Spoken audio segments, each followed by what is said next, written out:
What's going on, everybody? Welcome back to The Observant Lineman. So today it's story time once again, and back a few months when I started my channel, I kind of alluded to a situation that happened in college at Purdue. Situation that saw me suspended from the university for an entire semester. And, I kind of just want to give you guys a more in-depth telling of that story, of that situation, so you can understand how this bit of adversity kind of shaped my time at Purdue moving forward. So this was in the summer of 2005, going into the 2005-2006 season. I had just come off of being a first-year starter in the 2004-2005 season. And so, obviously at this point, as a upperclassman now, I was in a situation where I was looked at as one of the leaders on the team. And as an offensive lineman on the offensive side of the ball, there's a certain kind of standard that offensive linemen are held to. We all know this. So for me, the coaches looked at me and a couple other guys like Mike Otto, who was our left tackle at the time, looked at us as the guys to galvanize players when we were doing workouts, when we were lifting weights, anything like that. During practices, we were the guys who were supposed to be kind of leading the charge, right? So this was, one of those days in the summertime where we're training at the facility, and at this time, coaches weren't allowed to be in the facility to watch practices. So we would be working strictly with our strength conditioning coach. And on this day it was a day that we had to do some pretty extended running drills. It was really a tough workout, to be honest. We had an offensive lineman who on our team, this guy was a notoriously bad player when it came to work ethic. This was a guy who hardly tried. This was a guy who would do anything he could to get out of a workout if he was struggling. He was just one of those softies, but he was an offensive lineman, and he was a big dude, big body, bigger than me, about 6'5", 6'6", 3 something, but a big dude, but he just didn't have that mental fortitude. He didn't have that mental toughness that you kind of get instilled in you while you're in college. I really believe that college is where you're actually made into a tough person mentally. And then in the NFL, that's where you polish it. That's where you become more precise. That's where you learn how to execute. You learn how to be a professional, truly a professional, when you get up to the NFL level. But in college, it's kind of that forged by fire mentality, like they're gonna put you through the ringer, but it's all to try and build your mental fortitude. So, without naming names, this guy was, known as a player who just slacked off, known as a guy who underachieved. And, as we were going through the last couple of sprints, this guy just collapsed on the turf. He collapses on the turf, lays there on the ground. And, it wasn't like, oh, something might be wrong with this guy. It was, oh, what the hell is wrong with this cat? Why is he always, falling out and acting like he can't finish the drill? I was the oldest guy there, so I had to say something to this guy. So I tell him, hey, get up, stop being a little biatch and get up and let's finish the workout. We only got like 2 sprints left. Get up. And this is about 15 yards away. So I'm 15 yards away from him on the line. I couldn't even really hear what his response was, but at the end of the day, it didn't matter.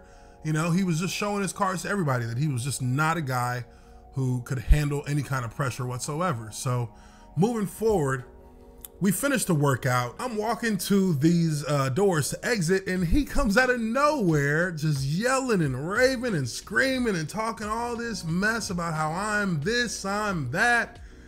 And, I'm taken aback by it for a brief second just because I was caught off guard. I didn't realize that, he was actually had gotten that close up to me until he was right in my face. And, I slightly laughed it off, like, and I kind of put my arm up, pushed him back, and was like, yo, just go home. Like, get the F out of here. Like, get the fuck out of here. Go home. And he just continued to just chest bump, and get in my face. And I'm just like, listen, go the fuck home. Like, stop playing games. the workout's over with. We already know what kind of bitch you are. So just go home. Dude puts his hands around my neck. And it was weird. It was surreal that this guy was literally trying to choke me over me calling him out in a workout. So he put his hands around my neck, and I'm trying to lean away from it, but he's coming forward at the same time. So, you know, for me at this point, my only recourse is to throw a blow. So I threw one swing at this guy, not even completely closed fist. My hand was loosely, it was a loose fist. Like a quick jab, you know what I mean? Just like, yeah, quick jab. That got him off of me. You know, he cussed a couple times. He was actually holding his mouth when I hit him. And, you know, and I took, you know, I left. I mean, it was like, that's it. You know, a couple other teammates came over, you know, broke us up. It wasn't even a fight. It was me punching him to get him off of me. And, you know, that was that. So I go home.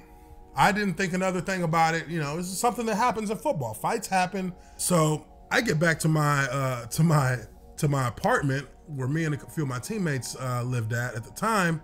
I get a call on my cell phone while I'm, you know, getting ready to get some food to eat. And it's our offensive line coach. Coach Legg, Bill Legg. You know, Coach Legg was one of those old school O-line coaches who, you know, he gets it, you know, he's not stubborn. He gets it that players, you know, are going to be players. So he has a real thick, you know, country accent. So he calls me up and he's like, Uche, hey, what's going on? I'm like, nothing, what's going on? What's up? He's like, now before I even ask you, is your hand broken? Because we don't want to have to get surgery on that before the season starts. And I'm like, why would my hand be broken, coach? He replies, well, you didn't hear?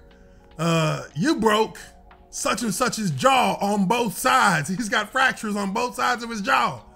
And I'm like, and I told him, I said, wow, how is that even possible? I didn't even hit him that hard.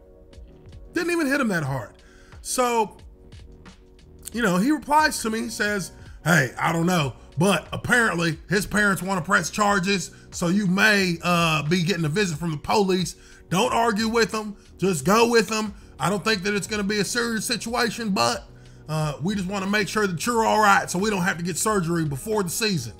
I'm like, no, coach, I'm good, I'm all right. Let's, you know, I'll keep an eye out. So needless to say, as soon as I hung up the phone, I kind of got a little panicky. I was like, okay, I'm getting out of here. So I got in my car and I drove to my girlfriend's house at the time.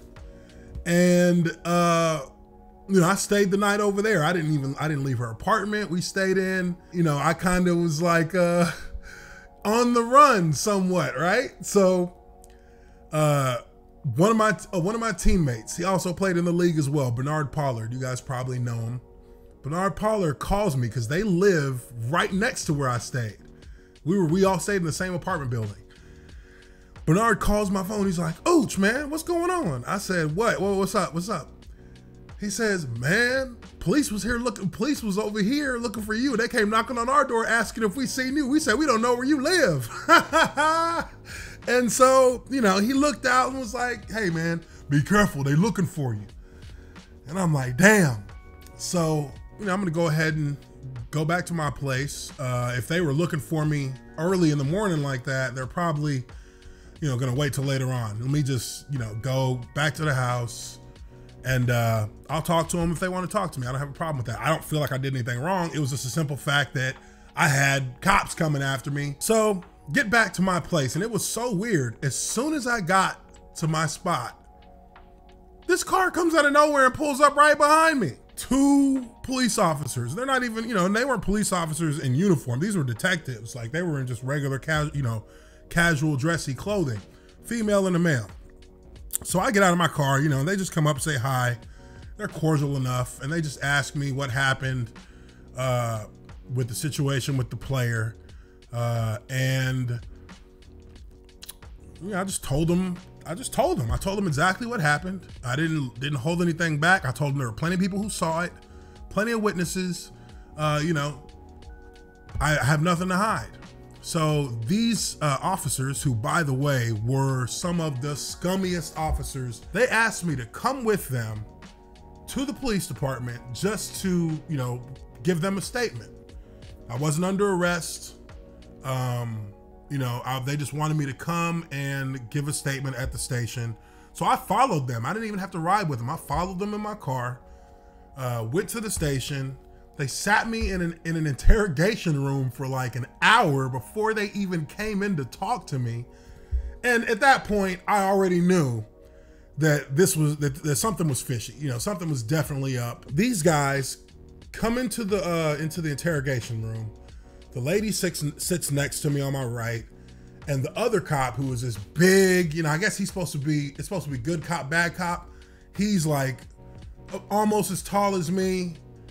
He's probably the biggest detective they have, and I say big as in he had a big pot belly, had a ginger mullet, and had a bitch ass attitude. I mean, what more can I say about that? He was being a bitch to me, and the guy was just putting words in my mouth about everything that I talked about with these people. Everything that happened, every way that I put this story to tell them what was happening, I gave it to them straightforward.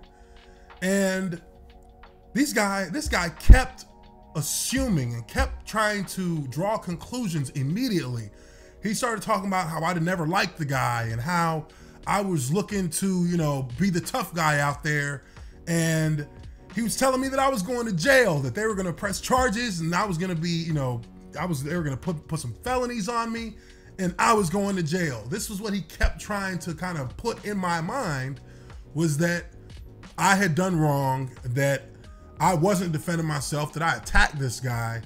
And, it was really, he was really being a dick, and it was obvious. And, the lady, the female detective, she hardly said a word the entire time. She just sat there next to me and kept, she would ask me, okay, tell us again, who was there, who saw it? I said, there was like 50 people in the indoor facility. Everybody saw it. There was a buildup to this. He came into my personal space. He put his hands on me first, and I did not, think to retaliate until I felt like I was being attacked. I told him on multiple occasions to go home, and he chose not to. Then he put his hands around my neck. So what, I'm not supposed to defend myself? And the big fat guy kept saying, no, you didn't defend yourself, you attacked him. We had people who already said that you attacked him. And I said, okay, show me what statements they left, because I know that I didn't attack him. So, this basically went on for another hour or so before they let me leave. I got in my car, I went home, and I swear, I got home and I was so pissed. I was upset more than I thought I'd be, because I felt like, where do you go once you tell people the truth and they don't believe you? Like, what else can you say? You can't really, there's nowhere to go from there. I mean, there's no ultra truth that I could go to give them that would make it any more clear that I was being 100% truthful with them. So I went home, and the next day, actually, I get a call from the dean of students at Purdue University. And they say that I need to come into their office and talk with the dean. So I go to the office, I talk with the dean. I tell the dean the exact same thing. I tell him what happened with the police officers at the West Lafayette Police Department. I tell him that, this is, I've never been in trouble with the law ever in my life. I've never had an issue with any police officers. And I told these guys the truth, and they tried to put words in my mouth and say that I was lying. The dean of students played it cool, and he was like, I don't think it's going to be a big deal. I don't think that, this is anything that you really have to worry about, but I definitely, just wanted to make sure that I could talk to you and, at least hear from you what happened. I'm sure the officers are going to, speak to some people at the facility just to kind of verify everything that you said. But at the end of the day, I don't think it's going to be a big deal. And I was like, that was a big relief for me. I took him at his word, and, I went home feeling 10 times better. 10 times better than I did the day before. I was like, okay, this is gonna be cool. It's gonna be all right. I didn't even tell my parents about this at this point. I didn't tell my parents because at that point I felt like, all right, we're good. 2 weeks later, I get a letter from Purdue University saying that I have been suspended for the entire fall semester and I am not even allowed to be on campus. And my heart dropped into my stomach. I was sick. I was sick about it. So with that being said, that is going to be the end of part 1 of this. I will give you guys the rest of the story in the next video. It's definitely, there's a lot more to talk about, but you know, I don't want to take forever to get it out in one video. So this is going to be part 1. Please hit that like button if you like this video. Subscribe to the Observant Lineman Uche Nwaneri if you already haven't done so. YouTube has been purging subscribers, and just this weekend I've lost about 300 subscribers for whatever reason I do not know. I've also had people come and tell me that they are no longer subscribed to my channel. So, you know, if you are subscribed to my channel, please check to make sure that you are still subscribed. But I appreciate all of you for being with me on this video. This is the end of part 1 of my suspension from Purdue University. The plot definitely thickens, and I hope you all will be here to check out the next video. I will catch you all on the next one. Peace.